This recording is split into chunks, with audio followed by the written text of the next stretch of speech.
आजकल के युवा के जो प्रेम संबंध है वो बहुत ही जल्दी टूट रहे हैं, लिविंग रिलेशनशिप में रह रहे हैं, इसी कारण शायद विवाह भी नहीं टिक रहे। गांव में फसल बिगड़ रही है और शहरों में नस्ल बिगड़ रही है।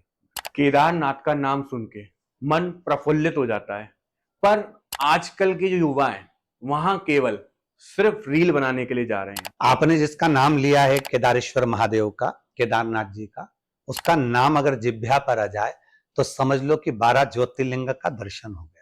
आज के नवयुवक बेटा बेटियों से मैं इतना निवेदन जरूर करूंगा, तुम्हारे रील के चक्कर में, तुम्हारे फोटो के चक्कर में कहीं मेरे बाबा का दीदार ना छूट जाए, मेरे बाबा का दर्शन ना छूट जाए। जो लोग शिव से नशे को जोड़ते हैं और कहते हैं अगर हम शिव के भक्त हैं तो हम भी तो नशा कर सकते हैं, आप उन लोगों को क्या कहेंगे?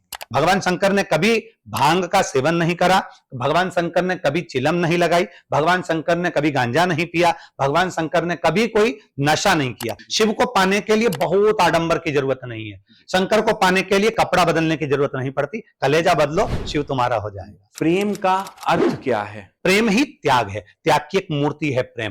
अगर किसी भक्त को भगवान शिव के साक्षात दर्शन करने हो तो क्या उपाय है या क्या छोटा सा तप है जो करके वो शिव को साक्षात देख सके? अकाल मृत्यु वो मरे जो काम करे चंडाल का, और काल उसका क्या बिगाड़े जो भक्त हो महाकाल का।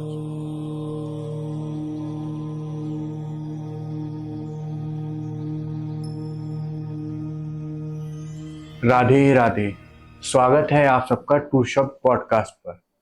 मैं आज एक ऐसे गेस्ट को लेकर आया हूं जिन्हें शायद ही किसी परिचय की कोई भी जरूरत हो, जो अपनी महादेव की भक्ति के कारण लाखों शिष्यों और भक्तों के अति प्रिय हैं और जिनके उपायों से लाखों नहीं करोड़ों लोगों को लाभ भी हुआ है। ये बिना किसी लाग लपेट के बहुत ही सरल उपायों से आपकी हर समस्या का समाधान कर सकते हैं। जी हाँ, और कोई नहीं, हम सबके परम श्रद्धेय प्रदीप मिश्रा जी। राधे राधे, श्री शिवाय नमस्ते। श्री शिवाय नमस्ते। कैसे हैं आप? आपके स्वास्थ्य को लेकर बीते कुछ दिनों से हम लोग बहुत ही चिंतित थे, तो लोग बाग जानना चाहते हैं अब आपका स्वास्थ्य कैसा है? श्री शिवाय नमस्तुभ्यम।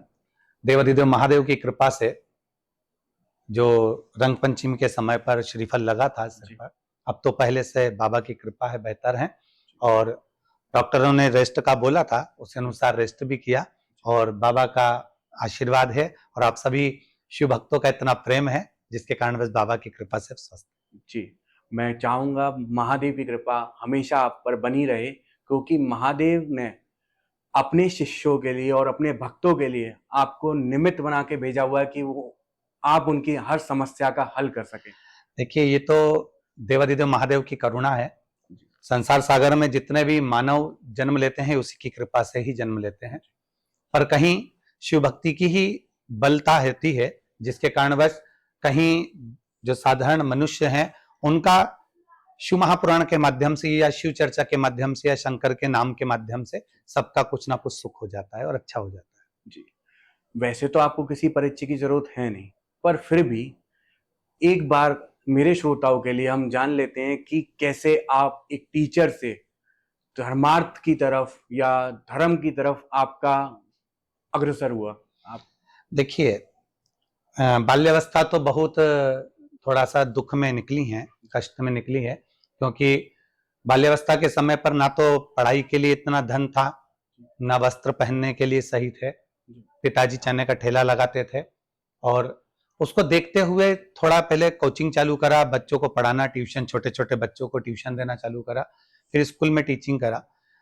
फिर उसके बाद में गीताबाई पारेशर जो हमारे क्षेत्र में रहती थी, जो भोजन बनाया करती थी, उनके माध्यम से ही पहली कथा गोपी किशन जी चांडक जी के यहाँ बाजी, और उसको करने के बाद में जब जनमानस का आत्मीय प्रेम जब मिला है शिव भक्तों का, तब से ये शिव भक्ति, भगवान कृष्ण की विरल भक्ति चलती चली आ रही है। गोवर्धन नाथ जी की परिक्रमा में बाल्यावस्था से करता रहा, बचपन से शुरू से। पहले एक महीने में 3-3, 4-4 परिक्रमा कर लेते थे, बीच में हफ्ते भर में 2-2, 3-3 परिक्रमा कर लेते थे। ऐसा क्रम चलता रहा और वहां जो चकलेश्वर महादेव विराजमान है उनका आशीर्वाद और गिरिराज बाबा का आशीर्वाद है जो आज शिव भक्त कथा को श्रवण कर रहे हैं।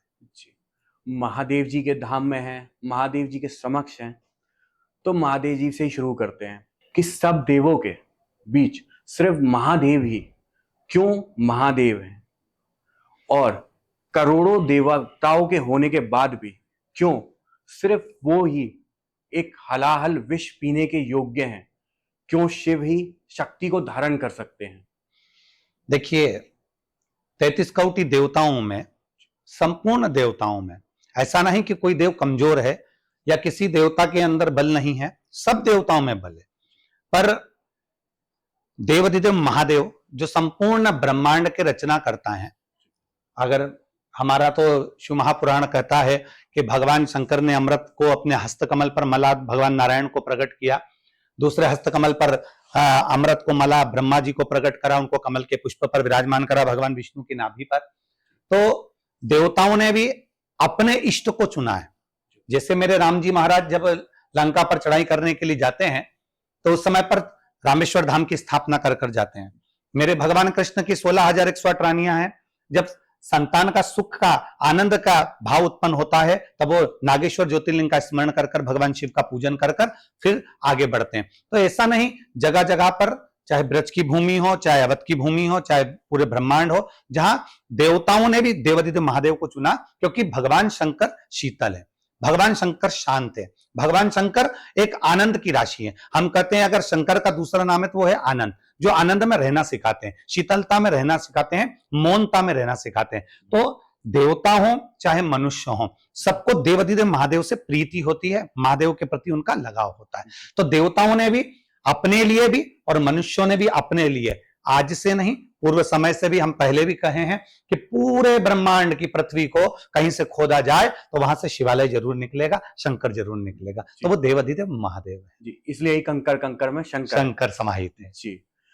तो महादेव से सीखने योग्य वैसे तो बहुत ही असीम, खत्म ही नहीं होगा कि महादेव से हम क्या सीखें और क्या ना सीखें, पर आपके हिसाब से एक मनुष्य या जनमानस को क्या सीखना चाहिए? सबसे पहले तो मैं कहूंगा कि देवाधिदेव महादेव कैलाश पर निवास करते हैं। कैलाश मतलब शीतल स्थान। आपके हृदय को, आपके मन को आप जितना शीतल रख सकते हैं, जितना शांत रख सकते हैं, मेरा महादेव उतना आपके भीतर प्रवेश करते जाएगा। और महादेव से सीखने के लिए सबसे बड़ा यह है कि अमृत जो निकला वो देवताओं को प्रदान कर दिया, विष जो निकला वो महादेव ने स्वयं लिया। अर्थात जो घर का बुजुर्ग होता है, घर का जो बड़ा होता है, उसके हक में ही तो थोड़ा कम आता है, उसके हक में ही तो ठंडी रोटी आती है, उसके हक में ही तो कुछ आता है। हमारे घर में निवास करते हैं, अपने घर के बुजुर्ग माताएं रहती हैं, पिता रहते हैं, वो कह देते हैं बहू से कि अंदर से ठंडी रोटी हमें ला दो, बच्चों को गर्म दे दो। तो वो जो दूसरे को अच्छा देता है और स्वयं विष पी लेता है वो देवाधिदेव महादेव है। दुनिया को देने वाला, स्वयं लंकाधिपति रावण को सोने की लंका देने वाला, एक चोर को कुबेर बनाने वाला, स्वयं शमशान में निवास करता है, वो महादेव है। तो महादेव को भजना या महादेव को धारण करना कोई साधारणता नहीं है। शिव से हमें सब कुछ सीखने को मिलता है, चाहे वो गले में रुद्राक्ष की माला हो, चाहे वो सर्प हो, चाहे वो चंद्र हो, चाहे वो गंगा हो, चाहे कंठ पर भरा हुआ विष हो। पर शिव से तो लोगों ने सिर्फ नशे को ग्रहण करना सीखा। जो लोग शिव से नशे को जोड़ते हैं और कहते हैं अगर हम शिव के भक्त हैं तो हम भी तो नशा कर सकते हैं, आप उन लोगों को क्या कहेंगे? देखिए, देवाधिदेव महादेव कभी किसी को नशा करना नहीं सिखाते। शिव जी के पास में भांग रखी है, क्योंकि हम लोग एक चूहा मार दवाई लाते हैं, पेड़ पौधे पे छींटने की दवाई लाते हैं, तो उस दवाई पर लिखा रहता बच्चों के हाथ से ऊंची रखो। जब विष आया था मंथन में, उस विष को ले जाकर भगवान नारायण ने विचार करा इसको कहां रखा जाए, तो सबसे ऊंचा कैलाश है, उस कैलाश पर रखा गया जो देवाधिदेव महादेव के पास में। शंकर भगवान ने जब विष पिया तो उसकी कुछ बूंदे भूमि पर गिर गई, जिससे सांप, धतूरा और बिच्छू आदि ने ग्रहण करा, भांग उत्पन्न हो गई। तो शंकर जी के पास में भांग रखी है, पर शिव जी उस भांग का सेवन कभी नहीं करते। शंकर ये प्रेरणा देते हैं कि तुम्हारे नजदीक में कुछ भी आए पर हमें उससे दूरी बनाकर चलना है, हमें संस्कारों के अनुकूल चलना है, हमारे घर की मर्यादाओं के अनुकूल चलना है। तो भगवान शंकर कभी भी ना तो जहर, भगवान शंकर ने कभी भांग का सेवन नहीं करा, भगवान शंकर ने कभी चिलम नहीं लगाई, भगवान शंकर ने कभी गांजा नहीं पिया, भगवान शंकर ने कभी कोई नशा नहीं किया। ये तो जनमानस है, जिसको अच्छा लगता है वो उसको शंकर जी से जोड़ लेते हैं और कहते हैं शिव जी की बूटी है। पर शंकर कभी भी नशे की प्रेरणा नहीं देते। नशे से मुक्त रखना अगर कोई सिखाते हैं तो देवाधिदेव महादेव सिखाते हैं। आपको कई बार कहते हुए सुना है कि भगवान शंकर का प्रसाद हर कोई नहीं पचा सकता। ऐसा क्यों? देखिए, शिव जी का प्रसाद से मतलब है शंकर का हक, क्योंकि भगवान देवाधिदेव महादेव के आसपास में सारे रुद्रगण रहते हैं। मां आद्य शक्ति रहती है, भगवान गणेश रहते हैं, उनकी 5 बेटियां रहती हैं, एक अशोक सुंदरी रहती है।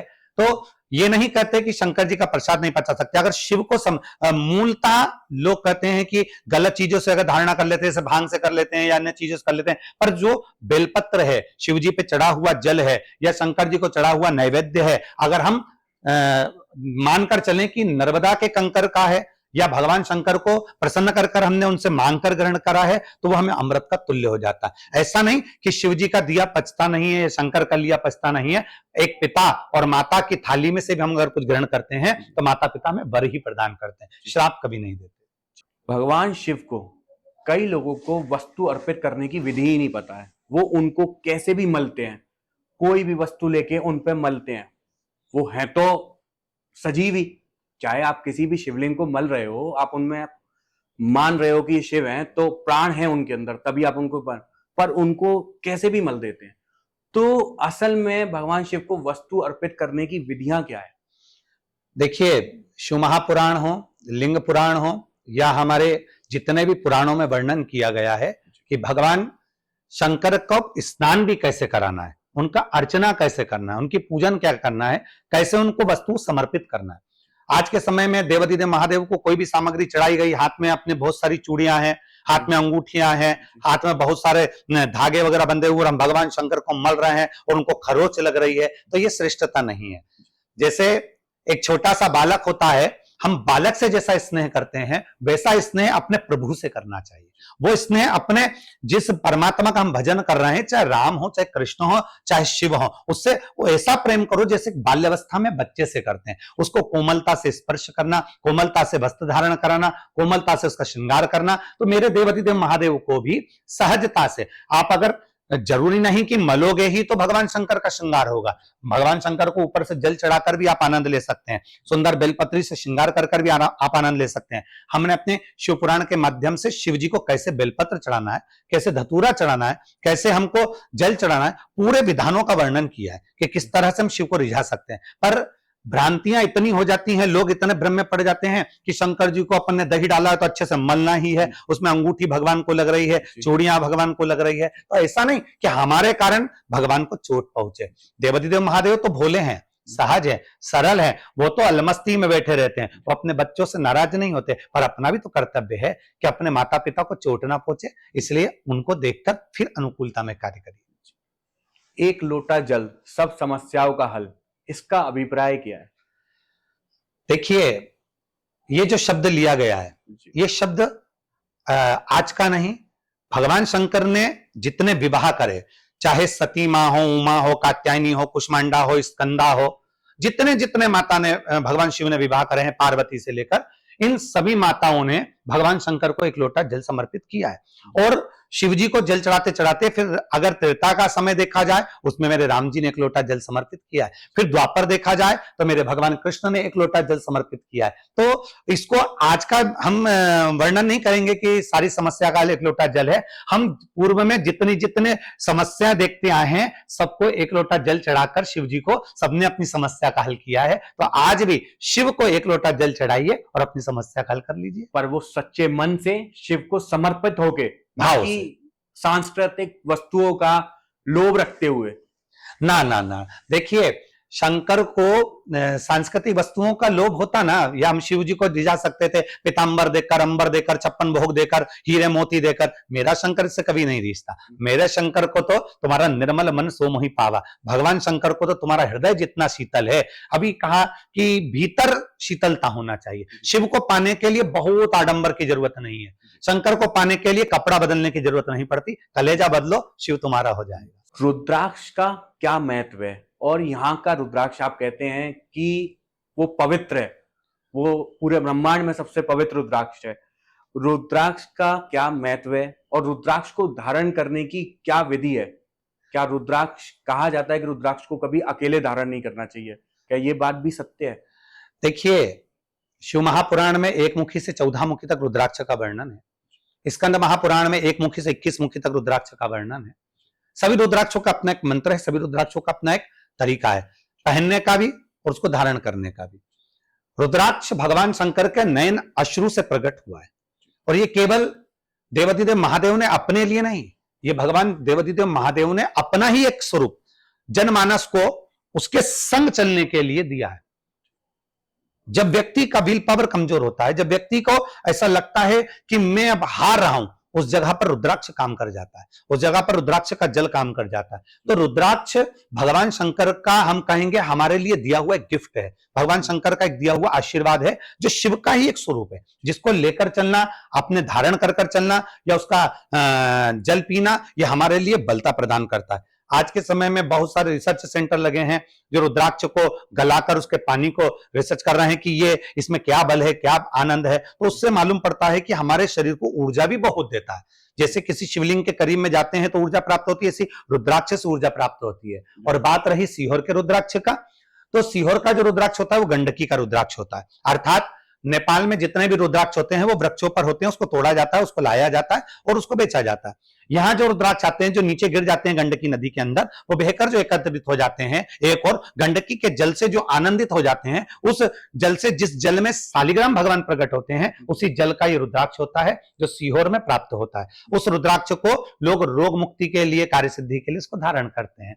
और रुद्राक्ष ऐसा नहीं है कि जोड़े से पहनना है, रुद्राक्ष को कोई भी मनुष्य कभी भी किसी भी रूप में अपने शंकर के करीब में, जैसे कहते हैं ना कि माता पिता के पास जाने का कोई समय नहीं होता, शिव के पास जाने का कोई समय नहीं होता, और रुद्राक्ष के पहनने का कोई समय नहीं होता। जब चाहे जब देवाधिदेव महादेव का रुद्राक्ष धारण कर सकते हैं। जी, असली रुद्राक्ष की पहचान क्या है? क्योंकि आजकल के तीर्थों में कहीं भी जाओ तो प्लास्टिक के रुद्राक्षों की माला सर्टिफिकेट के संग मिलती है। लोग वालों को तो कलयुग का प्रभाव है कि उनको ये भी नहीं लग रहा कि महादेव उसकी भी सजा कहीं देंगे, पर जो लोग पक्के भाव से ले रहे हैं उनके लिए असली रुद्राक्ष का क्या पहचान है?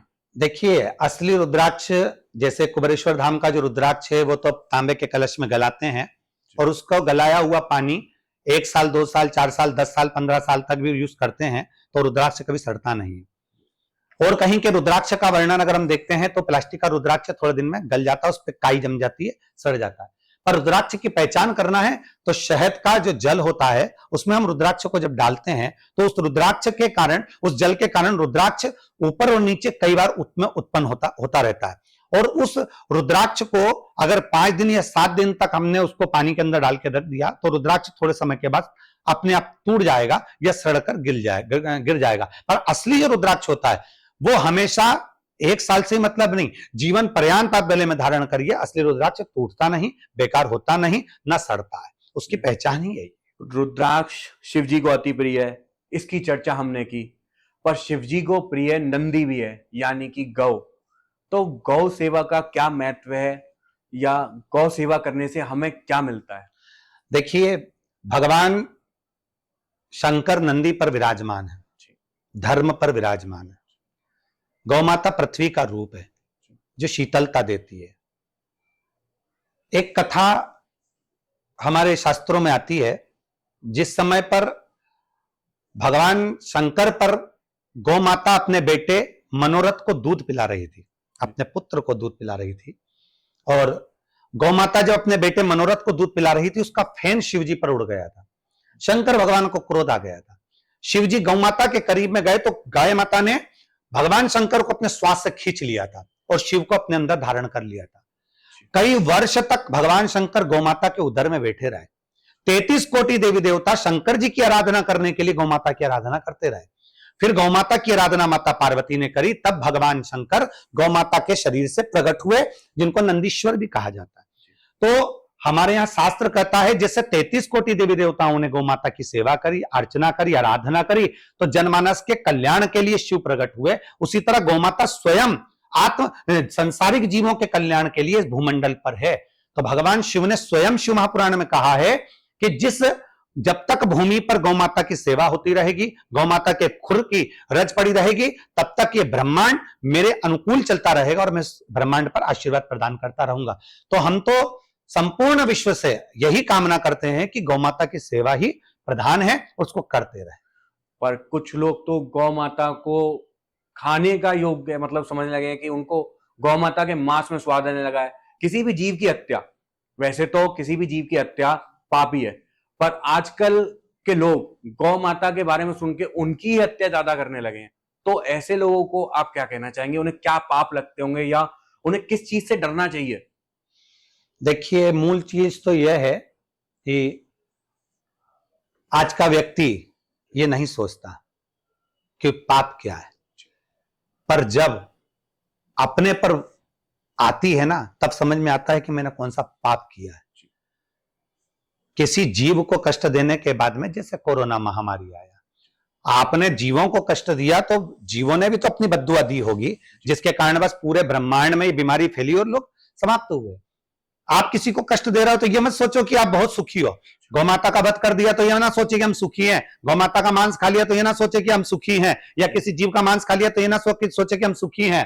अर्थात गौ माता बोलती नहीं है, जीव बोलता नहीं है, वो अपना बदला लेता नहीं है, पर जो मौन होता है ना, जो शांत होता है ना, उसका बदला परमात्मा लेता है, मेरा शिव लेता है। और वो लेता उस ढंग से है कि आंख के आंसू सूख नहीं पाते।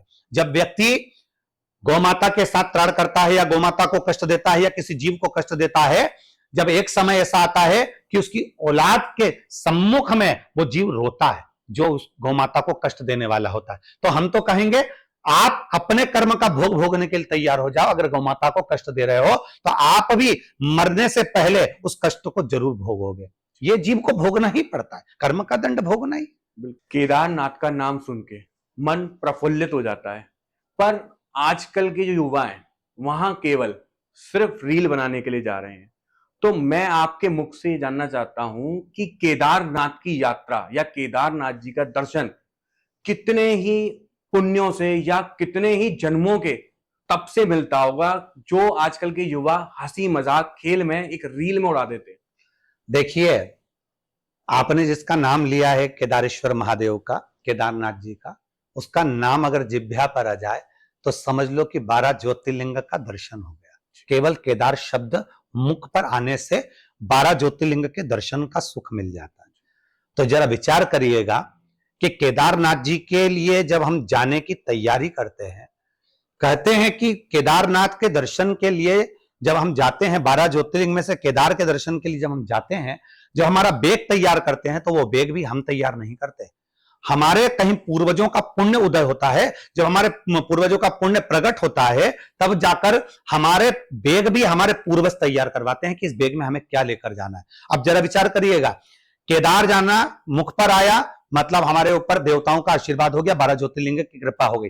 हम जाने की तैयारी करने लगे मतलब हमारे पूर्वजों का, हमारे पितरों का आशीर्वाद हो गया। और केदार पथ पर जब हम आगे बढ़ते हैं, केदारनाथ जी के लिए जब हम चढ़कर केदारनाथ जी के दर्शन के लिए जाते हैं, तो ये समझ लीजिए हजारों कोटि कोटि अश्वमेध यज्ञ पूर्ण हो जाते हैं, तब जाकर केदारनाथ जी का दर्शन होता है। ये मानकर चलिए कि आपने अपनी जिंदगी में कितने यज्ञ कर लिए जो केदारेश्वर का दर्शन करने पहुंच गए।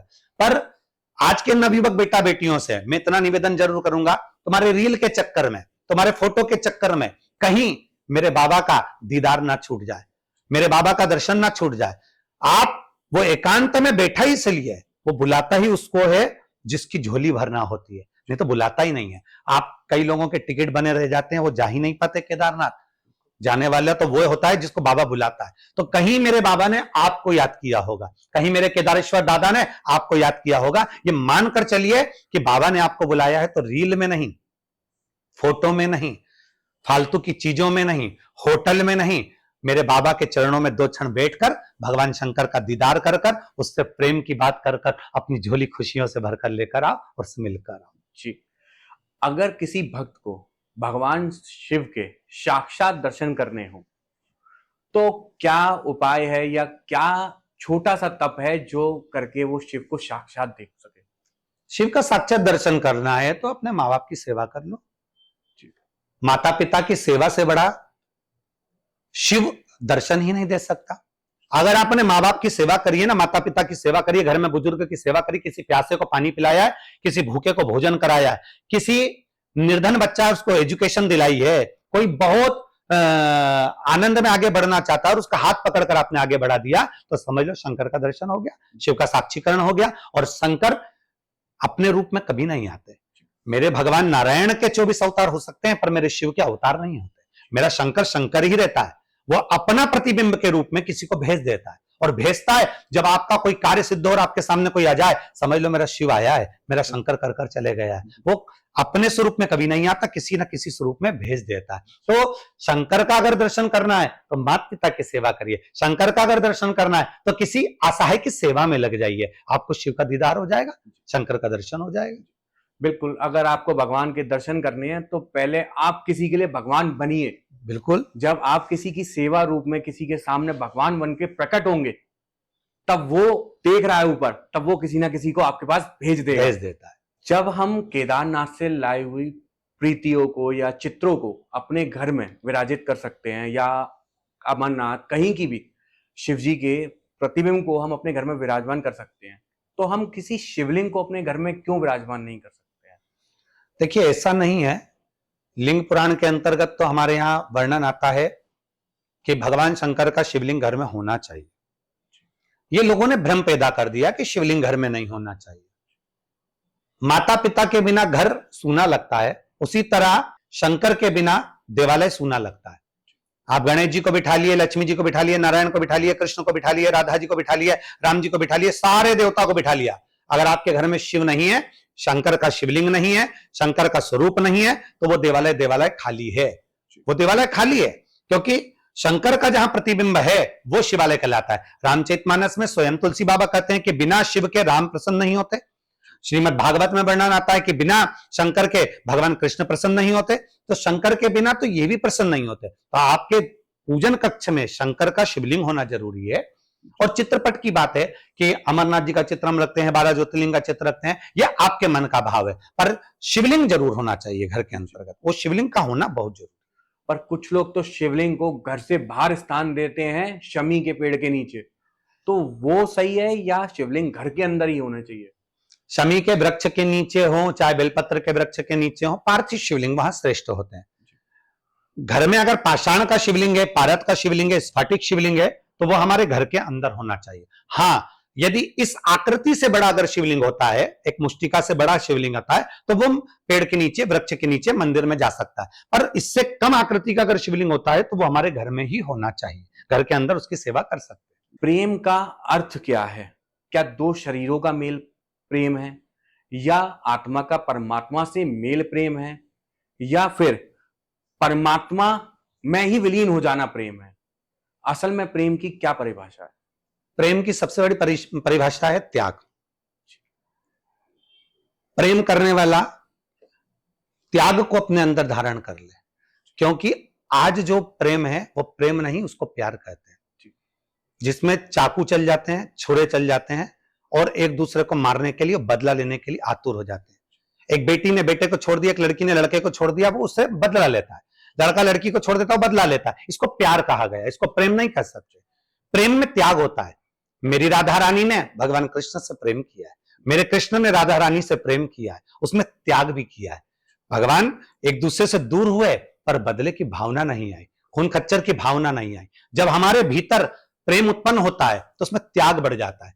हम शंकर से प्रेम करते हैं, मतलब ये जानकर चलना कि हमें शिव से बदला, प्यार करा, भगवान शंकर आपका कार्य नहीं कर रहा तो हम उससे दूर हट गए, आज के बाद में शिव जी की पूजन नहीं करूंगा, इसको प्यार कहा होगा साधारण भाषा में। प्रेम में वो होता है, अगर शिव कार्य करे तो ठीक, शिव कार्य ना करे तो ठीक, मुझे शंकर का गुणगान करना है। तो प्रेम ही त्याग है, त्याग की एक मूर्ति है प्रेम। और उसका सबसे बड़ा जो पुष्प है वो अश्रु है। जब प्रेम में आप बैठो और कहीं आपको लगता है और आपकी आंखों में आंसू आ जाए, समझ लेना कि आपका प्रेम बड़ा प्रकट हो गया और भगवान शिव ने आपको स्वीकार कर लिया। आजकल के युवाओं से, आपके प्रेम के संबंध से एक बात मेरे दिमाग में आई, पर आजकल के युवा के जो प्रेम संबंध है वो बहुत ही जल्दी टूट रहे हैं, लिविंग रिलेशनशिप में रह रहे हैं, इसी कारण शायद विवाह भी नहीं टिक रहे। तो इस बारे में आपकी क्या राय है कि क्यों ऐसा हो रहा है? मूल है संस्कारों की कमी।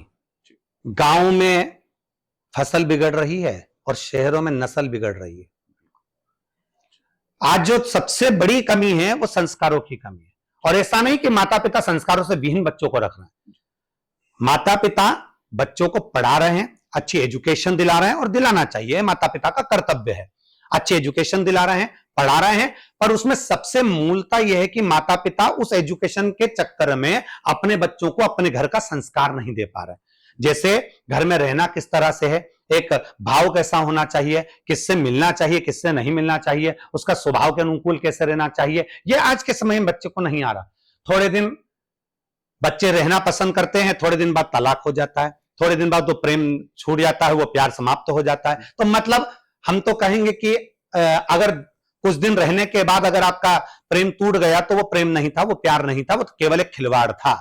उस खिलवाड़ को दुनिया के सामने तुमने प्रकट किया, पर वो प्रेम की परिभाषा में नहीं आता। प्रेम होता तो जिंदगी भर निपटा, भले वो मिलती ना मिलता, चाहे वो कुछ भी हो जाए, पर प्रेम प्रेम होता है। उसमें कहीं पर भी किसी को दुख देने की भाषा नहीं होती, उसमें केवल त्याग की भाषा होती है, स्नेह की भाषा होती है। आजकल के लड़कों से भी सरकारी नौकरी की मांग रखना, अपने लिए पर्सनल मकान की मांग रखना, अपनी गाड़ी की मांग रखना, क्या ये एक योग्य वर ढूंढने की विधि है?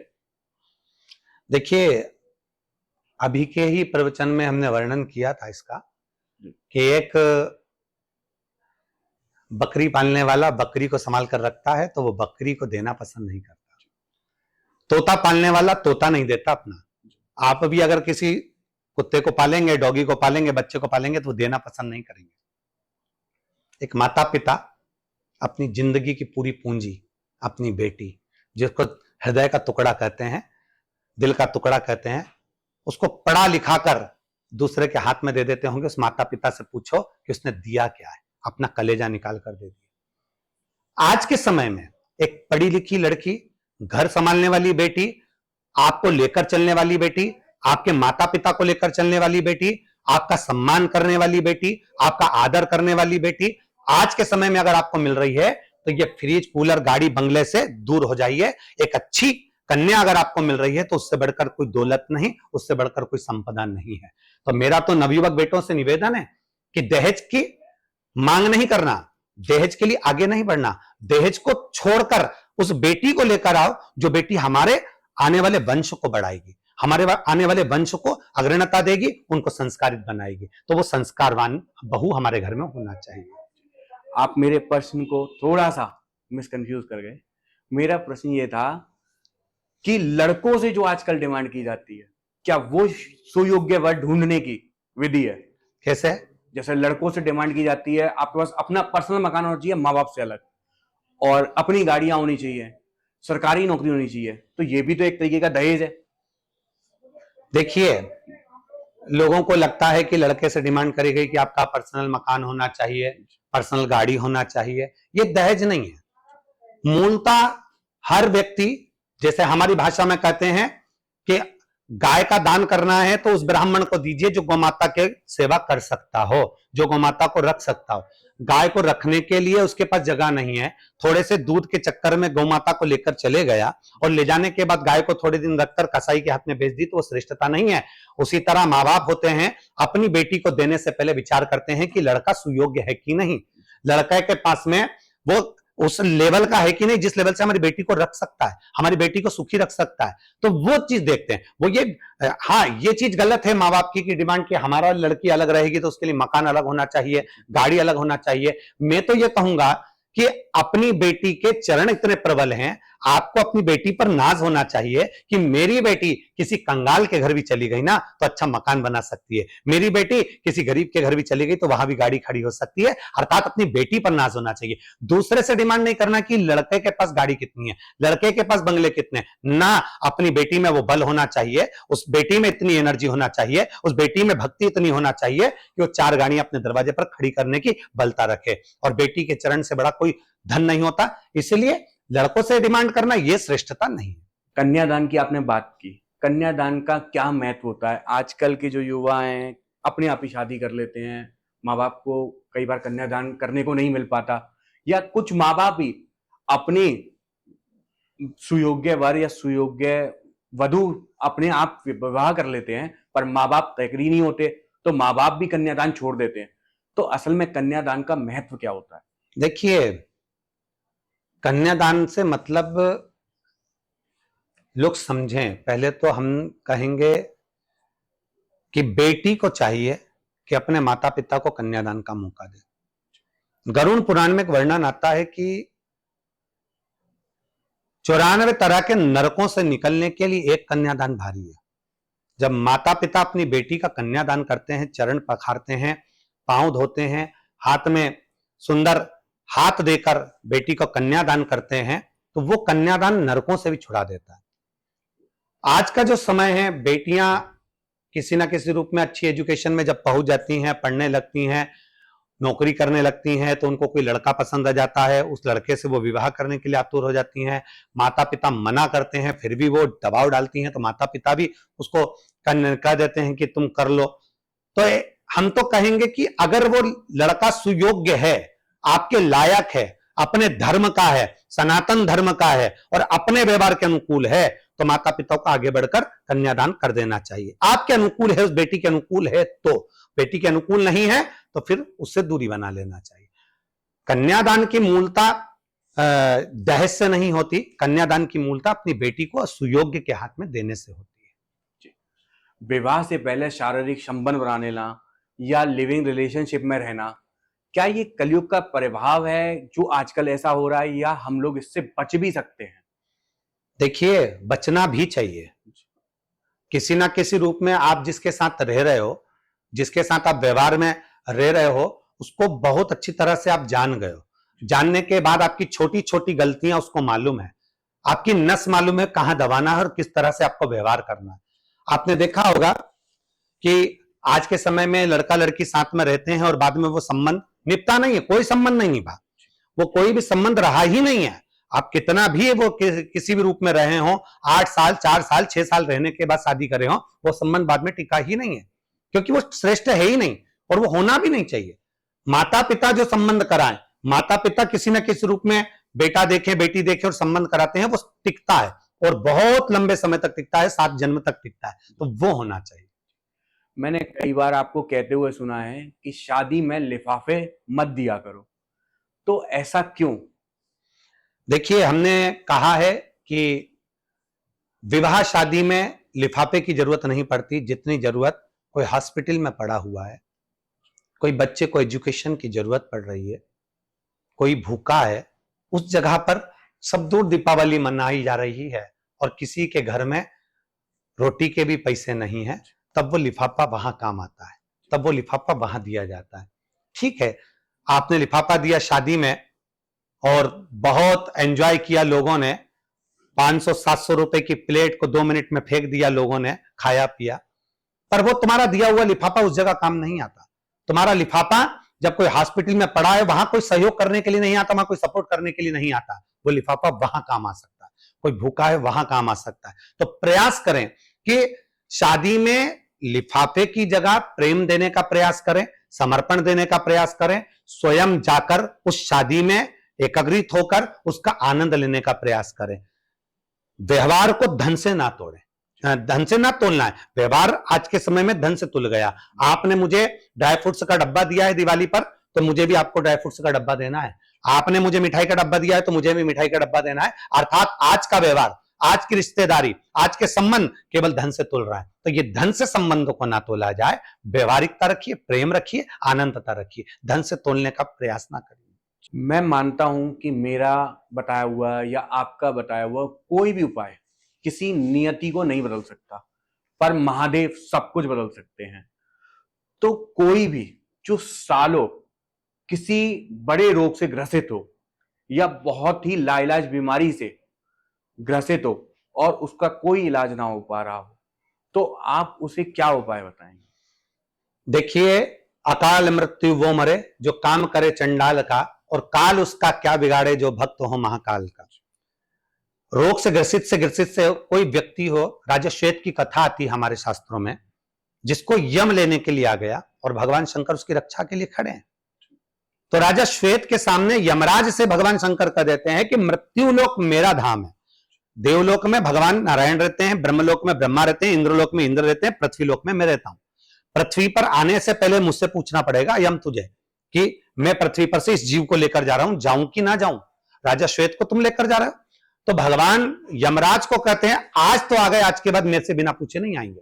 तो उस जगह पर हमारा जो शास्त्र कहता है, हमारी जो शिव पुराण कहती है कि अगर कोई बहुत रोग से ग्रसित व्यक्ति है, महामृत्युंजय का जाप कर रहा है, महामृत्युंजय का अनुष्ठान कर रहा है, 12 ज्योतिर्लिंग का स्मरण कर रहा है, शिव नाम का स्मरण कर रहा है, पंचाक्षर मंत्र नमः शिवाय बोल रहा है, षडाक्षर मंत्र ओम नमः शिवाय बोल रहा है, या श्री शिवाय नमस्तुभ्यम का जाप कर रहा है, और उस जाप को करते हुए, उसका स्मरण करते हुए अगर एक शिव पर चढ़ा हुआ जल का थोड़ा सा भी आचमन कर रहा है तो वो ठीक होता ही है। थोड़ा समय लगता है पर होता जरूर है, क्योंकि औषधि भी धीरे काम करती है, तो हमारा चढ़ा हुआ शिव का जल भी काम करता है। कई बार ऐसा होता है कि लाखों मेहनत के बाद भी आदमी सफल नहीं होता, या उसका कोई कर्म ऐसा होता होगा पूर्व जन्म का जो उसे सफल नहीं होने देता है। तो क्या वो ऐसा करे कि उसकी सालों से की हुई मेहनत सफल हो जाए, उसकी जिंदगी में भी कुछ खुशहाली आ जाए? पहले तो कहूंगा कि सफलता की सीढ़ी है आपका अच्छी मेहनत, आपका कर्म। आप जितनी मेहनत कर सकते हो उतनी करिए, और खूब दम से करिए। आपके शरीर की जितनी कैपेसिटी उससे 4 गुनी ज्यादा मेहनत करिए, और मेहनत के साथ में फिर अपना विश्वास उसको बढ़ा लीजिए कि आज मैं इस एग्जाम में बैठ रहा हूं, या आज मैं इस दुकान को खोल रहा हूं, या इसमें इस नौकरी के लिए अप्लाई करने जा रहा हूं, और ये मेरा विश्वास कहता है मैंने शंकर को 1 लोटा जल चढ़ाया है, मेरा विश्वास कहता है मैंने शिव को बेलपत्र चढ़ाई है, ये मेरा विश्वास कहता है मेरे माँ बाप का आशीर्वाद मेरे साथ में है, तो पक्का है 1 बार हारोगे, 2 बार हारोगे, 3 बार हारोगे, पर पक्का है 4थी बार विजय प्राप्त कर कर ही रहोगे। तो अपने कर्म की लगन, अपनी मेहनत और साथ में आपका विश्वास आपको विजेता देता ही देता है। जी, बहुत से ऐसे लोग हैं आजकल जिनके विवाह नहीं हो पा रहे, जिनकी उम्र बीती जा रही है, उनके विवाह नहीं हो पा रहे, कुछ ना कुछ बाधा ऐसी आ जाती है जिससे उनके विवाह नहीं हो पाते। तो उनको क्या करना चाहिए जिससे उनको उनका विवाह बहुत आसानी से हो जाए, या उनको सुयोग्य वर या सुयोग्य वधु मिल जाए? देखिए, विवाह के लिए अशोक सुंदरी से अच्छा कोई उपाय नहीं है। भगवान शंकर की 6 बेटियां हैं, 5 हैं जया, विषहरा, शामलीवारी, दौतली, देव, और 6ठे नंबर की अशोक सुंदरी। अशोक सुंदरी भगवान शंकर के जहां से जल बहता है उसमें बीच में वो जो स्थान होता है वो अशोक सुंदरी का होता है। सोमवार की अष्टमी पड़ती है, साल भर में 5 एक बार पड़ जाती है। अगर सोमवार की अष्टमी के दिन अशोक सुंदरी वाली जगह पर 7 हल्दी की बिंदी रखी जाए, और अपने दोनों हाथ रखकर देवाधिदेव महादेव का स्मरण कर कर अपने दरवाजे पर जाकर उसी हाथ के छापे लगाए जाएं, तो विवाह शीघ्र होता ही है। अशोक सुंदरी का नियम है कि अशोक सुंदरी पाणी ग्रहण संस्कार को प्रबल करती है, मतलब व्यक्ति के अगर भाग्य में विवाह योग नहीं है तो उसको बनाने का कार्य अशोक सुंदरी करती है। और होता है किसी किसी के यहाँ ग्रह दशा के अनुसार बहुत सारी कामनाएं रहती हैं, तो लड़की देखने के चक्कर में मुझे ऐसी लड़की चाहिए, मुझे ऐसा लड़का चाहिए, तो उसमें भी देरी हो जाती है। फिर डिमांड ज्यादा रहती है तो उसमें भी देरी हो जाती है। पर अगर आप सहज स्वभाव के हैं तो निश्चित है कि आपका विवाह होगा ही होगा। आजकल के युवाओं में सबसे ज्यादा कॉमन प्रॉब्लम है संतान उत्पत्ति की।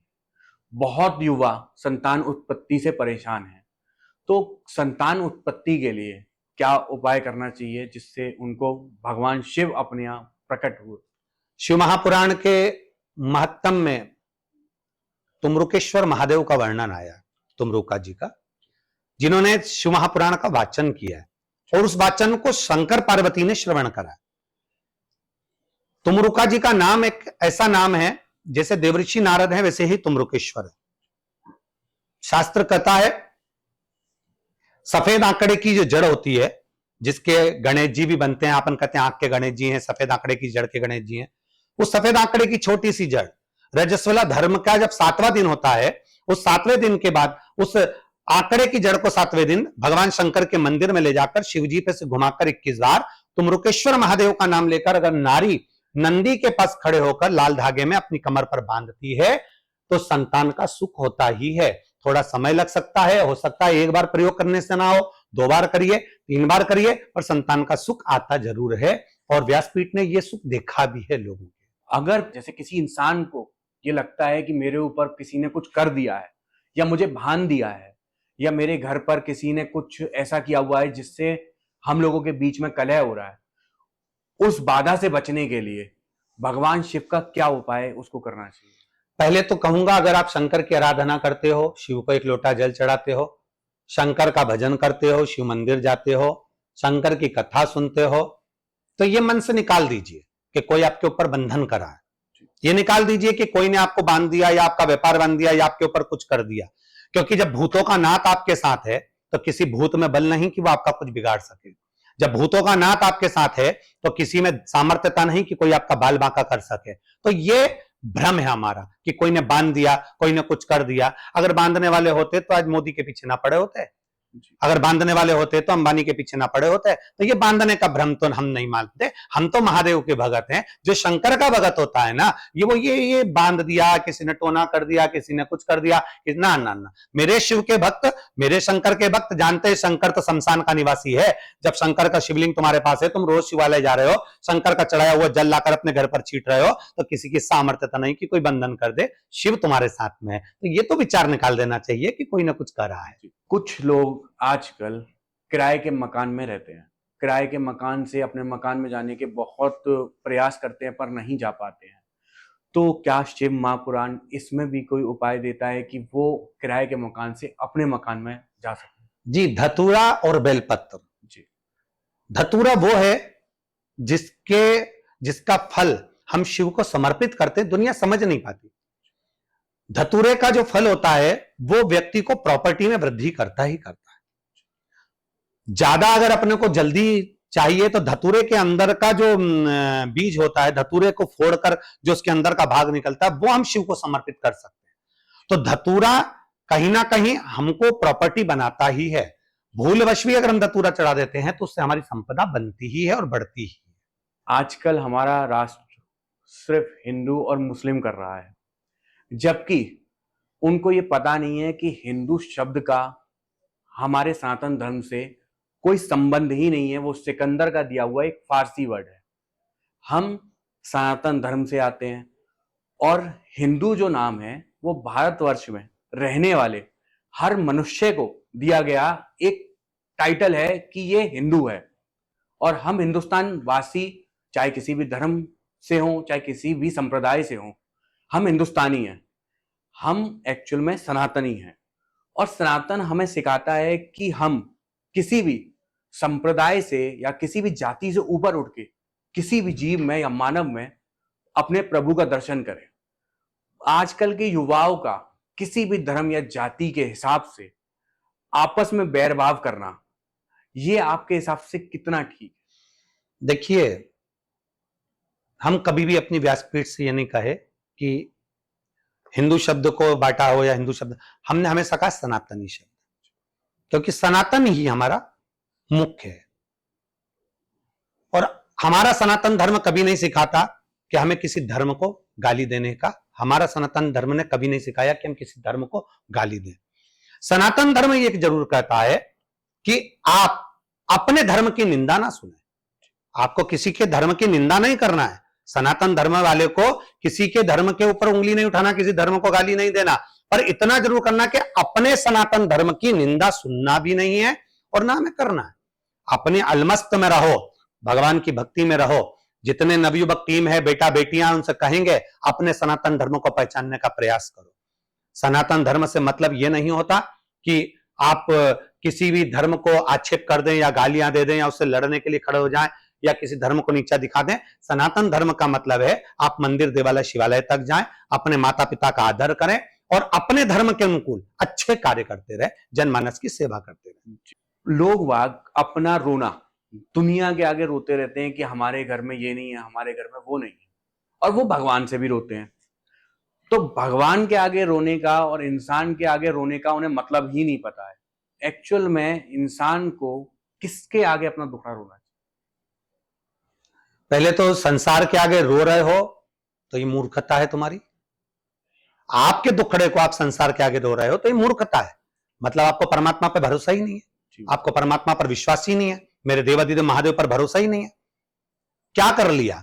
जिसके आगे आपने जाकर रोए हो, कोई बहन आ गई, कोई भाई आ गया, कोई रिश्तेदार आ गया, कोई पड़ोसी आ गया, उसके सामने जाकर आपने अपना दुखड़ा रो भी दिया, उसने कितनी आपको हेल्प कर दी, उसने आपको कितना सहयोग कर दिया।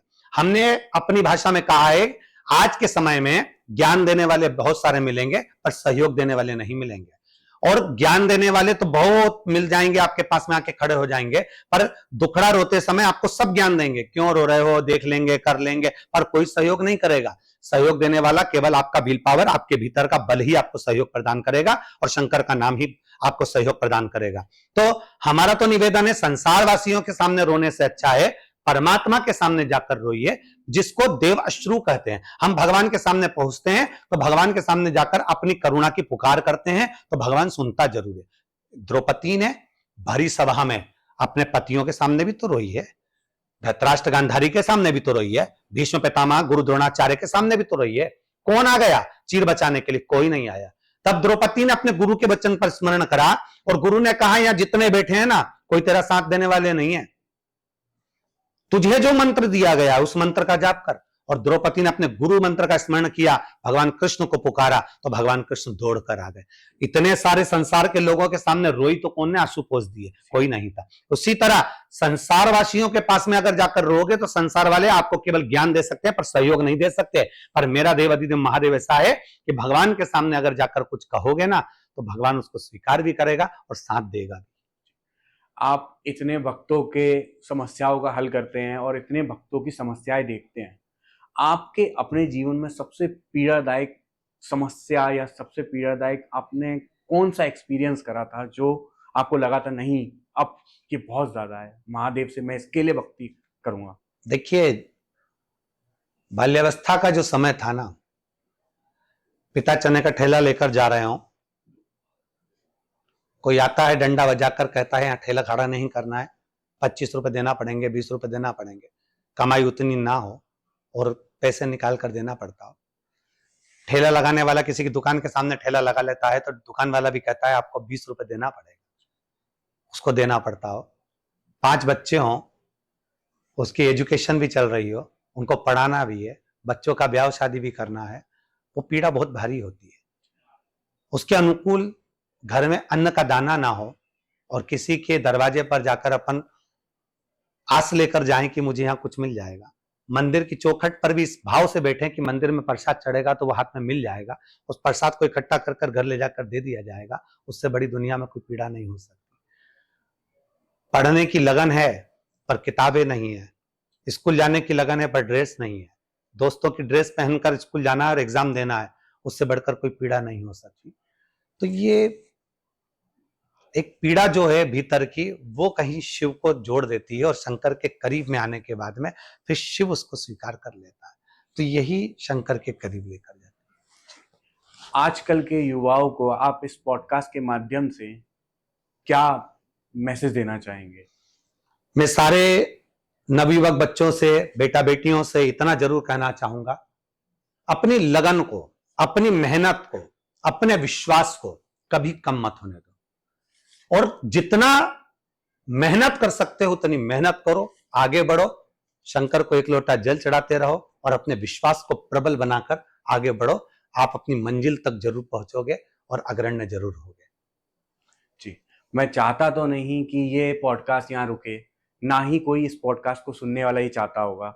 मैं ये चाहता हूँ कि प्रश्न उत्तर की श्रृंखला आगे ऐसे ही चलती रहे, पर समय का अभाव है तो मैं आपसे अभी के लिए यहाँ से विराम लेता हूँ, पर मैं आपसे दोबारा मिलने जरूर बहुत जल्दी आऊँगा, और शायद अपने पॉडकास्ट के माध्यम से अपने श्रोताओं के बहुत सारे प्रश्न जो आपसे वो पूछना चाहते हैं पर नहीं पूछ पाते किसी वजह से, वो प्रश्न लेके आऊंगा। जरूर आइए। श्री शिवाय नमस्तुभ्यम। राधे राधे।